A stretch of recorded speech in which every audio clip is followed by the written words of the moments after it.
সুপ্রিয় শিক্ষার্থীবৃন্দ, পদার্থবিজ্ঞান অনলাইন পাঠদান কার্যক্রমে তোমাদের স্বাগতম জানাই। আজ আমি পদার্থবিজ্ঞান দ্বিতীয় পত্রের নবম অধ্যায় পরমাণু মডেল ও নিউক্লিয়ার পদার্থবিজ্ঞান অধ্যায়ের একটি টপিক পরমাণু মডেল নিয়ে আলোচনা করব। তো তোমরা পরমাণু মডেল সম্পর্কে তোমাদের কিছু ধারণা নিশ্চয়ই আছে, তারপরেও পরমাণু মডেলের একটু ব্যাকগ্রাউন্ড তোমাদের সামনে তুলে ধরতে চাই। তোমরা জানো পরমাণু মডেল প্রথম উপস্থাপন করেন থমসন। থমসন বলেন পরমাণু হলো একটি ধনাত্মক আধানযুক্ত কোনো গোলক, যেখানে ইলেকট্রনগুলো সেই গোলকের মধ্যে, গোলাকার পিণ্ডের মধ্যে ছড়ানো ছিটানো ভাবে থাকে। ঠিক যেমন পুডিং কিংবা কেকের মধ্যে আমরা কিশমিশ বা বাদাম যেভাবে দিয়ে থাকি, ঠিক ওইরূপ থাকে। কিন্তু পরবর্তীতে রাদারফোর্ডের আলফা কণা বিক্ষেপণ পরীক্ষার মাধ্যমে পরমাণুর এই মডেলটি ভুল প্রমাণিত হয়। রাদারফোর্ডের সেই বিক্ষেপণ প্রক্রিয়ার মাধ্যমে যেটি জানা যায় সেটি ছিল পরমাণুর নিউক্লিয়াস এর অস্তিত্ব আছে পরমাণুর মধ্যে, অর্থাৎ পরমাণুর যে ধনাত্মক আধানগুলো বা চার্জগুলো সেগুলো খুবই পুঞ্জীভূত ছোট একটি জায়গায় সীমাবদ্ধ থাকে। ওই সীমাবদ্ধ পুঞ্জীভূত জায়গাটার নামকরণ করা হয় নিউক্লিয়াস, যেটি থমসন মডেলে ওই নিউক্লিয়াসের কথা বলা হয়নি। ফলশ্রুতিতে রাদারফোর্ড এই নিউক্লিয়াসকে কেন্দ্র করে ইলেকট্রনগুলো চতুর্দিকে ঘুরে বলে তিনি একটি প্রস্তাব উপস্থাপন করেন, যেখানে ইলেকট্রনগুলো এমনভাবে ঘুরে যেমন করে আমাদের সূর্যকে কেন্দ্র করে অন্যান্য গ্রহগুলি ঘুরে, ঠিক সেই প্রক্রিয়ার একটি প্রস্তাব তিনি দেন।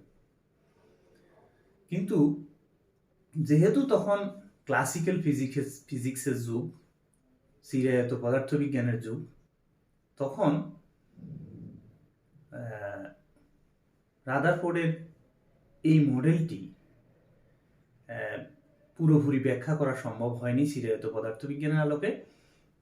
কারণ চিরায়ত পদার্থবিজ্ঞানের আলোকে ম্যাক্সওয়েলের তড়িৎচুম্বক তরঙ্গ অনুসারে যখন কোনো ইলেকট্রন এর ত্বরণ থাকে তখন সেই ইলেকট্রন শক্তি বিকিরণ করবে, এবং সেই শক্তি বিকিরণ করার কারণে কক্ষপথ থেকে শক্তি হারাতে হারাতে ইলেকট্রনটি এসে নিউক্লিয়াসে পতিত হবে। ফলে পরমাণুর যে মডেলটি তিনি প্রস্তাব করেছেন সেটি আর থাকে না। এটি আসলে ক্লাসিক্যাল ফিজিক্স অর্থাৎ চিরায়ত পদার্থবিজ্ঞানের একটি ব্যর্থতা ছিল। পরবর্তীতে যখন কোয়ান্টাম পদার্থবিজ্ঞান অর্থাৎ আধুনিক পদার্থবিজ্ঞানের আমাদের প্লাঙ্কের কোয়ান্টাম তত্ত্ব আবিষ্কৃত হলো বা প্রস্তাব আসলো, তখন মিস্টার বোর অর্থাৎ আমাদের বোরের পদার্থবিজ্ঞান বোর প্লাঙ্কের কোয়ান্টাম তত্ত্বের আলোকে রাদারফোর্ডের সেই মডেলটিকে একটি ভিন্ন রূপে উপস্থাপন করেন। অর্থাৎ মডেলটি ঠিক রেখেই তিনি একটা প্রস্তাব করেন যে কক্ষপথগুলির শক্তি সুনির্দিষ্ট, এবং তিনি আরো বলেন এক কক্ষপথ থেকে অন্য কক্ষপথে যেতে ইলেকট্রনকে হয় শক্তি গ্রহণ করতে হয় অথবা শক্তি হারাতে হয়। অর্থাৎ তিনি বলেন যে উচ্চতর কক্ষপথ থেকে নিম্ন কক্ষপথে ইলেকট্রন যেতে হলে শক্তি বর্জন করবে, আর নিম্নের কক্ষপথ থেকে উচ্চতর কক্ষপথে ইলেকট্রন যেতে হলে শক্তি অর্জন করবে। তো এই প্রক্রিয়ার মাধ্যমে তিনি দুইটি স্বীকার্য উপস্থাপন করেন। তো সেই স্বীকার্যগুলোর প্রথম একটি স্বীকার্য ছিল এরকম যে ইলেকট্রন যে কক্ষপথে ঘুরে সেখানে কৌণিক ভরবেগ থাকবে, সেই কৌণিক ভরবেগ হলো n স্কার্ট। আমরা স্কার্ট সম্পর্কে জানি, এই স্কার্ট হলো লঘুকৃত বা হ্রাসকৃত প্লাঙ্কের ধ্রুবক, যার মানে হলো h/2π। তার মানে কৌণিক ভরবেগ হলো n = h/2π। আচ্ছা, এইটা একটি এই যে প্রস্তাবনাটা, এটা যেহেতু এইচ প্লাঙ্কের ধ্রুবক, আর এই প্লাঙ্কের ধ্রুবকের বিষয়টা আধুনিক পদার্থবিজ্ঞান অর্থাৎ কোয়ান্টাম পদার্থবিজ্ঞানের আলোকে তিনি উপস্থাপন করেন। উচ্চতর কক্ষপথ থেকে নিম্নতর কক্ষপথে ইলেকট্রন এর যাতায়াতের কারণে অর্থাৎ আসা যাওয়ার কারণে যে শক্তি বর্জন অথবা অর্জন করবে, সেই শক্তির পরিমাণ U minus E L equal to H nu. অর্থাৎ এখানে শক্তি অর্জন অথবা বর্জন যে কোনোটি হতে পারে। যদি নিম্ন কক্ষপথ থেকে, আমি আগেই বলেছি, যদি নিম্ন কক্ষপথ থেকে উচ্চতর কক্ষপথে যেতে হয় তাহলে শক্তি অর্জন করতে হবে, অর্থাৎ শক্তি সে শোষণ করবে। কে শোষণ করবে? ইলেকট্রন। আর যদি উচ্চতর কক্ষপথ থেকে নিম্নতর কক্ষপথে ইলেকট্রন আসতে হয় তাহলে শক্তি সে বর্জন করবে, অর্থাৎ বিকিরণ করে শক্তি হারিয়ে তারপরে সে নিম্নতর কক্ষপথে ফিরে আসবে। এই যে শক্তির পরিমাণ, অর্জিত বা হারানো শক্তির পরিমাণ হবে এইচ নিও। এই দুটি গাণিতিক স্বীকার্য উপস্থাপন করেছিলেন বোর। এই দুটি স্বীকার্যের মাধ্যমে পরমাণুর মডেলের একটি স্থায়ী একটি রূপ দাঁড়ালো, যার কারণে এখনো বোর মডেলটি আমরা বোরের পরমাণু মডেল হিসেবে মেনে নিয়েছি। এবার দেখো, এই দুইটি স্বীকার্যের কে ব্যবহার করে এবং তড়িৎ চুম্বকীয় সমীকরণ, অর্থাৎ আমরা বলতে পারি যেটাকে স্থির তড়িতের কুলম্বের সূত্র ব্যবহার করে, যেটাকে আমরা কেন্দ্রমুখী বলের সূত্র ব্যবহার করে অনায়াসে হাইড্রোজেন পরমাণুর এনতম কক্ষপথের ব্যাসার্ধ হিসেব করা হলো। সেই হিসেবে এনতম কক্ষপথের ব্যাসার্ধ, অর্থাৎ এনতম কেন আসলো হাইড্রোজেন কক্ষপথের যে এনতম ব্যাসার্ধ, কক্ষপথের ব্যাসার্ধ বলতে আমরা কি বুঝি? অর্থাৎ 1 নম্বর কক্ষপথের ব্যাসার্ধ হলো R1, 2 নম্বর কক্ষপথের ব্যাসার্ধ হলো R2, 3 নম্বর কক্ষপথের ব্যাসার্ধ হলো R3। তোমাদের মনে প্রশ্ন জাগতে পারে যে এতগুলো হাইড্রোজেন তো ইলেকট্রন একটি, তাহলে এতগুলো কক্ষপথের প্রস্তাব আসলো কিভাবে? অ্যাকচুয়ালি প্রথম কক্ষপথে ইলেকট্রনের স্থায়ী কক্ষপথ, যেটাকে আমরা বলি গ্রাউন্ড স্টেট। এখন অন্যান্য কক্ষপথে ইলেকট্রন কি থাকে কিনা বা যায় কিনা? হ্যাঁ, যেতে পারে। যদি সে পরমাণু কোনো ইলেকট্রন, যদি পরমাণুর ইলেকট্রন যদি শক্তি গ্রহণ করে, তবে সে তার স্থায়ী কক্ষপথ, দ্যাট মিন গ্রাউন্ড স্টেট থেকে এক্সাইটেড স্টেটে যেতে পারে। তো সেই এক্সাইটেড স্টেটে যেতে পারে, সেজন্য একাধিক কক্ষপথের কথা এখানে আছে। তাহলে 1 নম্বর কক্ষপথ, 2 নম্বর, 3 নম্বর, 4 নম্বর কক্ষপথ ইত্যাদি কক্ষপথগুলো আছে, কিন্তু সেগুলো ভ্যাকেন্ট অবস্থায় আছে, খালি অবস্থায় আছে। এখান থেকে যখন সেখানে যায়, সেখানে সে ওটা হলো তার আনস্টেবল কক্ষপথ, সেখান থেকে শক্তি বিকিরণ করে আবার সে প্রাথমিক কক্ষপথে ফিরে আসে, অর্থাৎ তার স্থায়ী কক্ষপথে ফিরে আসে। এই জন্য হাইড্রোজেন পরমাণুর একাধিক কক্ষপথ এটা ডিফাইন করা আছে, কিন্তু প্রথম কক্ষপথটি হলো তার স্থায়ী কক্ষপথ। তো আমরা এনতম কক্ষপথের জন্য ব্যাসার্ধের রাশিমালা পাই হলো এইরকম, n²h² divide by πm square. তো আমরা প্রথম কক্ষপথের জন্য যদি এই ব্যাসার্ধটা হিসাব করি, তাহলে Rn ইকুয়াল টু, যেহেতু n এর মান 1 বসিয়ে দিলে R1 equal to h²ε0 πm² পেয়ে যাই। এই সমস্ত মানগুলো 1 নম্বর কক্ষপথের জন্য আমরা জানি, h এর মান জানি, ε0 এর মান জানি, π এর মান জানি, e এর মান জানি, m এর মান জানি এবং e, এবং এগুলো আমি একবার তোমাদের বলে নিই। এখানে n হলো কক্ষপথের সংখ্যা, h হলো প্লাঙ্কের ধ্রুবক যার মান তোমরা জানো, এখানে লিখেছি 6.63 × 10⁻34, ε0 হলো শূন্য স্থানের ভেদনযোগ্যতা, তড়িৎ ক্ষেত্রের ভেদনযোগ্যতা। তো সেখানে আমরা 8.854 × 10⁻12 হলো তার মান, পাই হলো 3.14, m হলো ইলেকট্রনের ভর যেটা 9.1 × 10⁻31 কেজি, আর e হলো ইলেকট্রনের চার্জ বা আদান 1.6 × 10⁻19। তো এই সমস্ত মানগুলো বসিয়ে দিলে আমরা প্রথম কক্ষপথের জন্য যে ব্যাসার্ধটি পাই সেটা হলো 0.53 × 10⁻10 মিটার। তো আমাদের কাছে এটি পরিষ্কার হয়ে গেল যে হাইড্রোজেন পরমাণুর প্রথম কক্ষপথের ব্যাসার্ধ 0.53 × 10⁻10 মিটার। এবং সেই আলোকে আমরা যদি 1 অ্যাংস্ট্রম সমান আমরা জানি 10 to the power minus 10 metre, অর্থাৎ 10 to the power minus 10 metre সমান 1 অ্যাংস্ট্রম। তাহলে আমরা সেই হিসেবে R1 সমান 0.53 অ্যাংস্ট্রম লিখতে পারি। তো তোমরা এখানে এই সূত্রে লক্ষ্য করো যে n স্কয়ার আছে, n-তম কক্ষপথের ব্যাসার্ধের মধ্যে n স্কয়ার আছে। তো যদি আমরা 2 নম্বর কক্ষপথের জন্য নাম্বার 2 লিখি n এর মান, তাহলে সেই ক্ষেত্রে n স্কয়ার হয়ে যাবে 4। তার মানে প্রথম কক্ষপথের ব্যাসার্ধকে 4 দ্বারা গুণ করলে আমরা 2 নম্বর কক্ষপথের ব্যাসার্ধ পাবো। তাহলে আমাদের একটু খেয়াল রাখতে হবে যে R1 সমান 0.53 অ্যাংস্ট্রম, যদি R2 করি তাহলে 0.53 4 গুণ হবে হলো দ্বিতীয় কক্ষপথের ব্যাসার্ধ। অনুরূপভাবে আমরা 3 এর স্কয়ার যদি করি তাহলে 9, অর্থাৎ প্রথম কক্ষপথের ব্যাসার্ধের 9 গুণ হবে তৃতীয় কক্ষপথের ব্যাসার্ধ।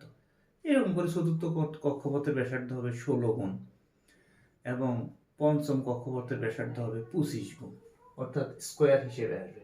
তাহলে এই যে একটা যদি আমি মনে রাখতে পারি তাহলে অন্যগুলো আমি অনায়াসেই বলে দিতে পারবো খুবই অল্প সময়ের মধ্যে। এবার আসো হাইড্রোজেন পরমাণুর n-তম কক্ষপথের শক্তি। তো n-তম কক্ষপথের শক্তি মানে যেই কোন মানে তম কক্ষপথের শক্তির পরিমাণ হলো En সমান m e to the power 4 8 n square s square epsilon not square. এখন কথা হলো যে এই শক্তি কোত্থেকে আসলো? এই শক্তি আসলে ইলেকট্রন যে কক্ষপথে ঘুরে সেখান থেকে একটি গতি শক্তি আসে। আর ইলেকট্রন যেহেতু নেগেটিভ চার্জ তার জন্য একটি তার তড়িৎ বিভব থাকে, তাহলে বিভব শক্তি, সেই বিভব শক্তি এবং গতিশক্তি, তড়িৎ বিভব শক্তি এবং গতিশক্তি মিলিয়ে মোট শক্তি হলো নেগেটিভ এবং এই পরিমাণ। এবং এই নেগেটিভ দ্বারা কি ইন্ডিকেট করা হয়? নেগেটিভ দ্বারা প্রকাশ করা হয়েছে যে মানে নেগেটিভ কেন আসলো বা কি বোঝাচ্ছে এখানে? নেগেটিভ দ্বারা এখানে বোঝানো হচ্ছে যে ইলেকট্রন শক্তি ঋণ শক্তি, অর্থাৎ ইলেকট্রনের শক্তি ঋণ আছে, অর্থাৎ শক্তি কাউকে না কাউকে তার কাছে তার একটা বন্ধন শক্তি ঋণ শক্তিতে আবদ্ধ। তো এই ঋণ শক্তি আসলে নিউক্লিয়াসের কাছে সেই ঋণ শক্তিতে আবদ্ধ, অর্থাৎ ঋণ যখন থাকে তখন তাকে মুক্ত করার জন্য বাইরে থেকে শক্তি সরবরাহ করতে হয়। এই জন্য কোনো ইলেকট্রনকে তার কক্ষপথ থেকে বের করে আনার জন্য, বাইরের কক্ষপথ অথবা একেবারে বের করে আনার জন্য আমাদের বাইরে থেকে শক্তি বিনিয়োগ করতে হয়। এই জন্য নেগেটিভ শক্তি মানে তার ঋণ আছে, সেই ঋণ শক্তি বাইরে থেকে বিনিয়োগ করে ইলেকট্রনকে বের করে আনতে হয়। আর ঋণ হওয়ার আরেকটি কারণ হলো যেহেতু ইলেকট্রন নেগেটিভ চার্জ, তার বিভব নেগেটিভ, ওই জন্য বিভব শক্তিও নেগেটিভ, সেখান থেকে ওই ঋণটা এবং বিভব শক্তির পরিমাণটা গতিশক্তির চাইতে নেগেটিভ হিসেবে মানে পরিমাণগত বেশি, যার কারণে আমাদের এখানে নেগেটিভ চিহ্নটা আসছে, যেটা তোমাদের বইতে করে দেখানো আছে, অঙ্ক মানে ইয়ে থিওরিটিক্যালি এটা দেখানো আছে। অঙ্ক মানে থিওরিটিক্যালি গতিশক্তি এবং বিভব শক্তি যোগ করে সেখান থেকে বের করে সেখানে নেগেটিভ আসছে, তোমরা বইটা একটু দেখলেই বুঝতে পারবে। তো আমরা যদি প্রথম কক্ষপথের জন্য যদি এই শক্তির পরিমাণ লিখি তাহলে আমাদের n এর মান 1 লিখতে হবে, যার কারণে সমীকরণটা এইটা হয়ে যাবে m e to the power 4 8 s square epsilon not square. তো এই সমস্ত মানগুলো যখন আমি এখানে বসিয়ে দিই তাহলে প্রথম কক্ষপথের জন্য শক্তির পরিমাণ 2.17 × 10 to the power minus 18 joule আমরা পাবো। তো তোমাদের এখানে আমি একটু সতর্ক থাকার জন্য বলবো যে এই ক্যালকুলেশনটা যখন তোমরা করবে, বেশ কিছু ক্যালকুলেটর, সায়েন্টিফিক ক্যালকুলেটরে 99 বা 100 পাওয়ার পর্যন্ত এর লিমিট। তাহলে যখন আমি উপরে গুণ করব তখন দেখো এখানে 4 পাওয়ার আছে, অর্থাৎ 19 এর হোল পাওয়ারে আছে দেখো 4, অতএব সেখানে 76 চলে আসবে, এখানে 31 চলে আসবে। দুইটা পাওয়ারের গুণ আকারে থাকলে আমরা জানি পাওয়ারগুলো তখন যোগ হয়ে সেখানে 100 ক্রস করে। ফলশ্রুতিতে আমাদের ক্যালকুলেটরে একটি এরর দেখায় অথবা 0 দেখাবে, যার কারণে তোমার ক্যালকুলেশনে তুমি বলবা যে এটা কোত্থেকে আসলো। এই জন্য তোমরা ক্যালকুলেশন করার সময় এখান থেকে ভেঙে ভেঙে করবা, যে এর যে কোনো একটা নিবা, পুরো ভাগ প্রক্রিয়াটা করবা, তারপরে অন্যটা দিয়ে গুণ করবা। অর্থাৎ উপর থেকে একটি নিয়ে ভাগটা এগুলো দিয়ে ভাগ করে নিবে, তারপরে বাকি যেটা থাকলো সেটা দিয়ে গুণ করবে, তাহলে দেখবে যে এই রেজাল্টটা আসে 2.17 into 10 to the power minus 18 joule, এটা তুমি পাবে। তো যাই হোক, তো এটা এত জুল, তো ও জুলকে যখন আমরা 1.6 into 10 to the power minus 19 দিয়ে গুণ করব, সরি ভাগ করব এত জুলকে, তখন আমরা পেয়ে যাব 13.6 ইলেকট্রন ভোল্ট। তো আমরা এখানে বুঝতে পারলাম যে ইলেকট্রনের প্রথম মানে হাইড্রোজেন পরমাণুর প্রথম কক্ষপথের ইলেকট্রনের শক্তি হলো 13.6 ইলেকট্রন ভোল্ট। তো আমরা অন্যান্য কক্ষপথের শক্তিগুলো অনায়াসে বের করতে পারি, কারণ n স্কয়ার আছে নিচে। তো 2 নম্বর কক্ষপথের জন্য যদি করি, আমরা n এর মান 2 লিখব, 2 লিখলে আমরা স্কয়ার হয়ে যাওয়াতে 4 হয়ে যাবে। তার মানে প্রথম কক্ষপথের শক্তি 13.6 কে আমরা 4 দিয়ে ভাগ করলে দ্বিতীয় কক্ষপথের শক্তি পাবো। প্রথম কক্ষপথের শক্তিকে আমরা 3 স্কয়ার অর্থাৎ 9 দিয়ে ভাগ করলে আমরা তৃতীয় কক্ষপথের শক্তি পাবো। তাই এইরকম করে আমরা 3 নম্বর কক্ষপথ 4 নম্বর কক্ষপথের জন্য যদি করি, তাহলে প্রথম কক্ষপথের শক্তিকে 16 দিয়ে ভাগ করতে হবে 16 দিয়ে। আর যদি 5 নম্বর কক্ষপথের শক্তি আমরা জানতে চাই, তাহলে আমরা প্রথম কক্ষপথের শক্তিকে 25 দ্বারা ভাগ করলে, অর্থাৎ 5 এর স্কয়ার দ্যাট মিন্স 25 দ্বারা ভাগ করলে আমরা পঞ্চম কক্ষপথের শক্তির পরিমাণ পেয়ে যাব। তো এইভাবে আমরা বিভিন্ন কক্ষপথের শক্তি, যদি প্রথম কক্ষপথের শক্তি, তার মানে আমরা প্রথম কক্ষপথের ব্যাসার্ধটা একটু খেয়াল রাখতে হবে কেয়ারফুলি, প্রথম কক্ষপথের শক্তিটা এটা বা এটা একটু ভালো করে খেয়াল রাখতে হবে, তাহলে আমরা অনায়াসে অন্যান্য কক্ষপথের শক্তি বা ব্যাসার্ধ বের করে দিতে পারবো। তো এই সূত্রগুলোর আলোকে আমরা কিছু কাজ করব, কিছু প্রবলেম সলভ করে রাখবো, তাহলে আমরা আমাদের পরীক্ষায় যাচাই করার সময় আমরা এগুলো সৃজনশীল প্রক্রিয়া হোক, এমসিকিউ প্রক্রিয়ার প্রশ্ন হোক, কিংবা আন্ডারস্ট্যান্ডিং অর্থাৎ যেটাকে বলি আমরা অনুধাবনমূলক প্রশ্ন হোক, আমরা উত্তর দিতে পারবো। তো তোমাদের এইগুলো একটু চর্চা করার জন্য, প্র্যাকটিস করার জন্য আমি বলছি, আর পরবর্তী ক্লাস দেখার আমন্ত্রণ জানাচ্ছি। আজকের মতো এখানে ক্লাস শেষ করছি। তোমরা সবাই ভালো থাকো, সুস্থ থাকো, আল্লাহ হাফেজ।